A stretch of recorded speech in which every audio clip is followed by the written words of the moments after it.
Guys, welcome back to the second video in the Perfectly Passive Income preview series. Just a reminder, I'm doing this series and an upcoming training class as a way of testing some new content.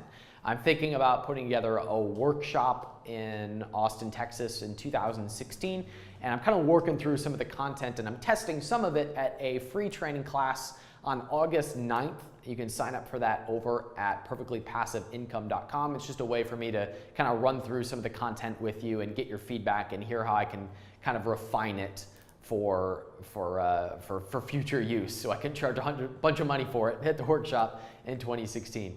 All right, in this video, I'm going to walk you through my wealth triad strategy.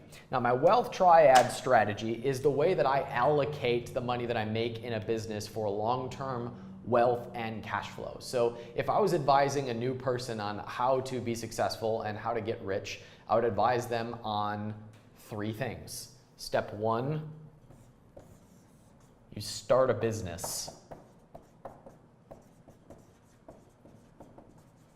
Step two, you invest or you pay yourself a salary and you take 10% of that salary and put that into long-term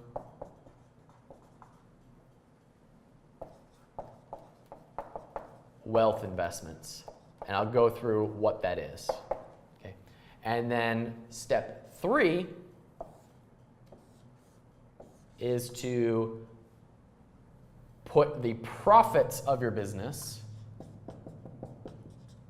either quarterly or at the end of every year, into short-term, and by short I mean 1 to 3 years, short-term, high-yield, low-risk investments. Now, step one is starting a business. Now, if you're watching this video, you probably either want to have a business or you already have a business. But businesses are both the place where you control the income, because if you simply do this better, you make more money, whether it's by attracting higher level clients, or it's by promoting an affiliate program, or it's doing a promotion to your list, or it's releasing a new product, or whatever it is. You can always generate new cash in a business because you control it. So in video one, where I talked about how I got a free Tesla, I said, very matter-of-factly, if you will, I just put 100 grand into an account. Well, where the hell did the 100 grand come from? It comes from releasing a new product or doing a promotion, doing something in the business. So for me, that was $100,000 in new money. And I'll go into the strategy I use for tapping my business for cash on the live class and in the Perfectly Passive Income training series. But for me, it was 100 grand that I needed for the Tesla, and I raised that from the business.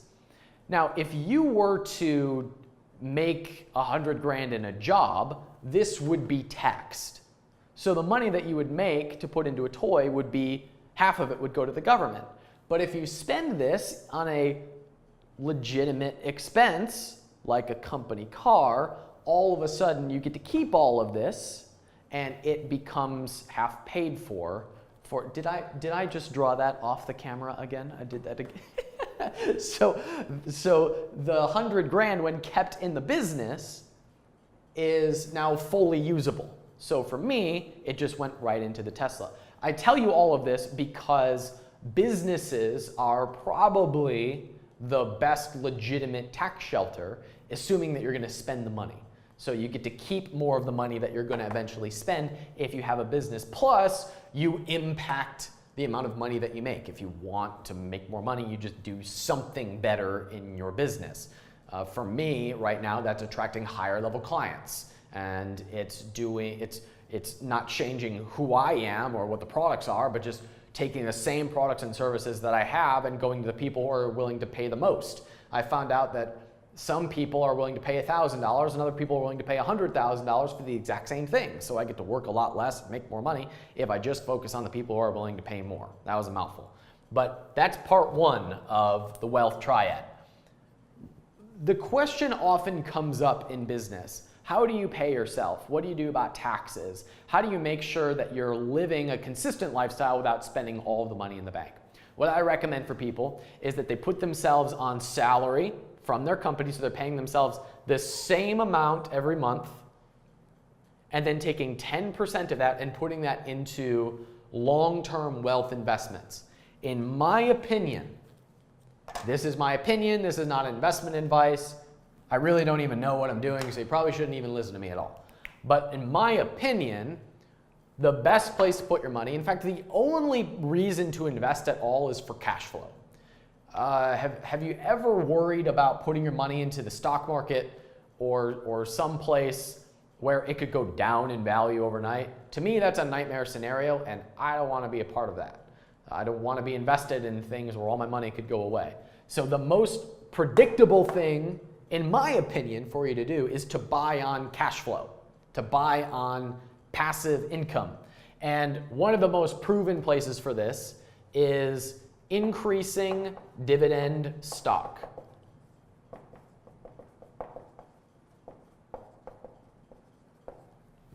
Now, what the heck is increasing dividend paying stock? Well, there is a collection of stocks out there. There's actually several hundred of them that for every year for at least the last 10, 15, even 20, 25 years have increased the dividend that they've paid to their investors every year, no matter if the market is up or the market is down or the market is sideways. If it's crashing or it's booming, no matter what, they have increased the dividend that they've paid to their investors. So if it's $1 per share this year, next year it's $1.25, and the year after that it's $1.50, and the year after that it's $2, and then $2.50 and $3, and it goes up every year consistently. Companies include Coca-Cola, Verizon, Chevron. There's several hundred of them, and a lot of them are blue chip stocks. Walmart is one of these. McDonald's is one of these. So they're recognizable companies. And when you look at them on the surface, the dividend yields are fairly modest. My target is about 4%. If you can get 4% right away, that's a buy signal for me. A really good story, my favorite example is Target. A couple of years ago, Target had a big credit card fiasco where I think it was the Visa credit cards got leaked, and there was a big Target fiasco, and the company's stock fell like 35%.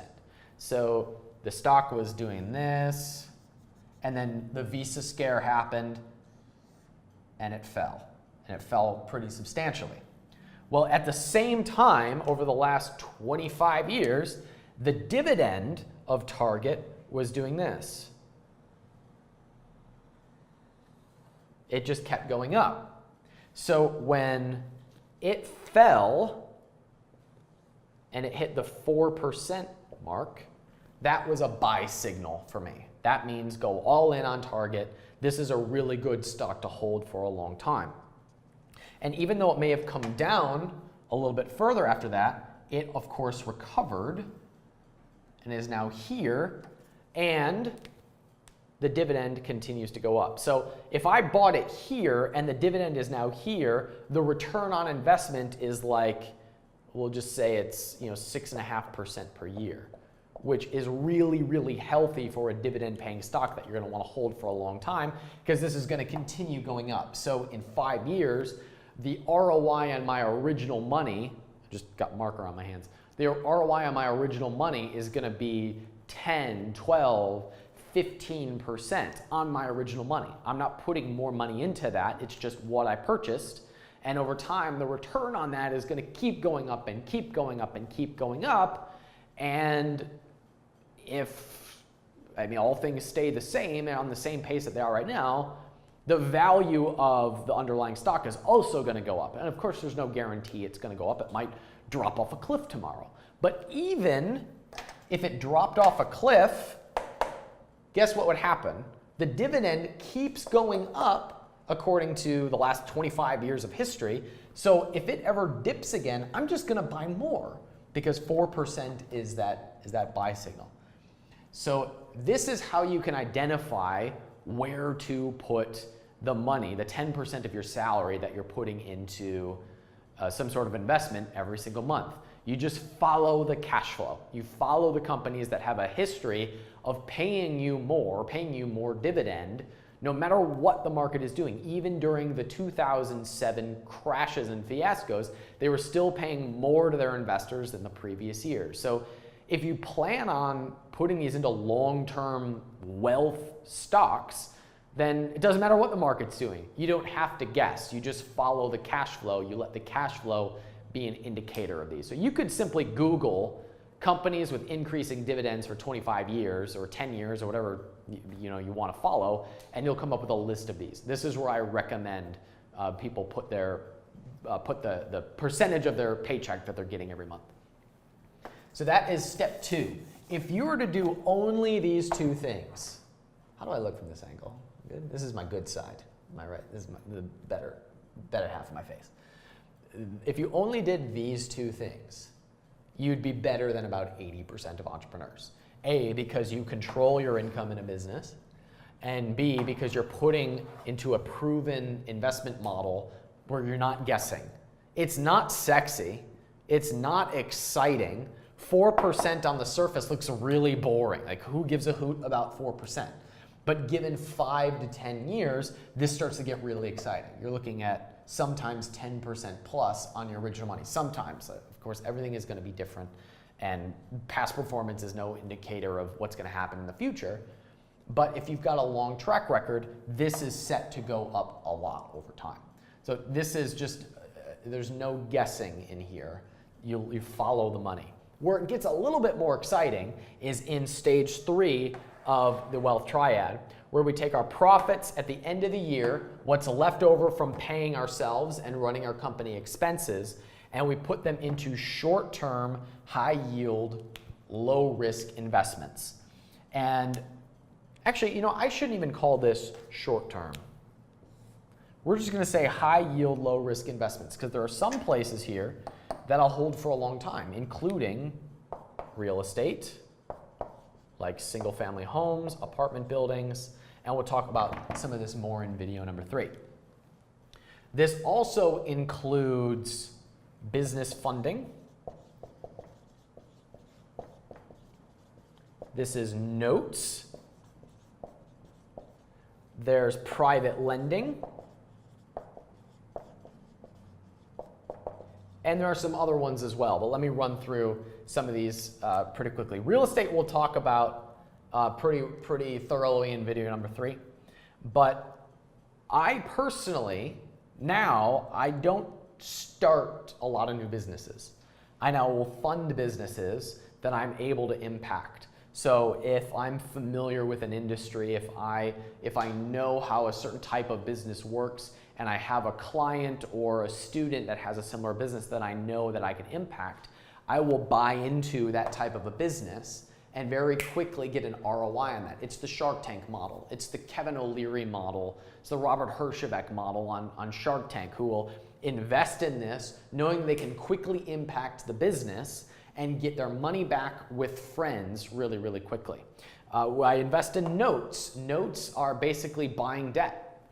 It's buying mortgages. It's buying sometimes student loan debt. And that sounds really complex, but we're going to distill this and make it really, really simple in upcoming trainings. There's actually some places that will automate it for you for returns of 8, 10, 12% fairly easily. This is one of the places that I go when I wanted to fund the Tesla. I put some money into notes and got that and used that money to pay for the Tesla payment. And then private lending. I actually fund some real estate deals. I fund some investment firms that will pay a fixed amount every month, and the returns are often 11, 12, 13%, and they're paid out monthly, which gets me pretty close to my target of this, which is 1% per month. That was slick, Ryan. That is supposed to say month. And I know I'm nerding out on you a bit, but I promise you as we work together longer, this will become really, really clear. So my target for these high yield, low risk, which when I say low risk, I mean we have protected downside, meaning there's a way to limit any downside loss. So if we put money into real estate, we haven't really lost any money. We're putting it into an asset that we could, in theory, borrow against, meaning we could immediately pull our cash back out. So we could put money into this, pull the cash right back out and keep it and still have the asset that's paying us cash flow. A lot of people don't see that part of the investment side where you can keep your principal and it continues to pay you cash. There's, I have a large selection in notes right now that are paying me about 1.5% per month, which is 50% higher than 1%, which is my target. I picked this number, by the way, because my uncle said to me when I was like 15, if you can just get 1% per month on your money, you would own the world, is basically what he said. And for some reason that stuck with me, and I found out that it's not that hard to get 1% per month on your money. I feel like I'm rambling to you, so let me simplify this a little bit. All right, so step one, start a business. Control the income that's coming in. Be able to tap it for cash whenever you need more. Put yourself on salary, pay 10% into increasing dividend paying stock, blue chip stocks that are proven to increase their dividend year after year after year. Then take the profits from your business at the end of the year, end of the quarter, put them into high yield, low risk investments. Here are some examples of places that you could put them. We'll dive more into this inside of the Perfectly Passive Income training class and into the actual training inside of that. All right, so that is the wealth triad. This is the 3 steps to building long-term wealth and cash flow. This is, if you do this, you're doing better than 99% of people who ever try to invest without a plan and they just guess and they put it into stock that they think is going to go up in value, or they buy a house that they hope appreciates. That's gambling. That is not investing. When you follow the cash flow, you have a much more predictable model and you're in more control of the process. So after several years, you break out of the rat race faster than you knew possible, you increase your cash flow, and you increase your long-term wealth. Now in video 3, I'm going to be walking you through some tax shelter strategies, and we're also going to talk about some investments that grow tax-free and allow you to build up wealth very quickly and give you guaranteed passive income well into retirement. I hope you'll join me for that video. And remember, you can sign up for the Perfectly Passive Income training class at perfectlypassiveincome.com. And that's how I'm kind of testing some more of this content and see if people want to learn more. So I hope you'll join me for that, the rest of this free series. And I hope you enjoyed this video as much as I enjoyed making it for you. Take care.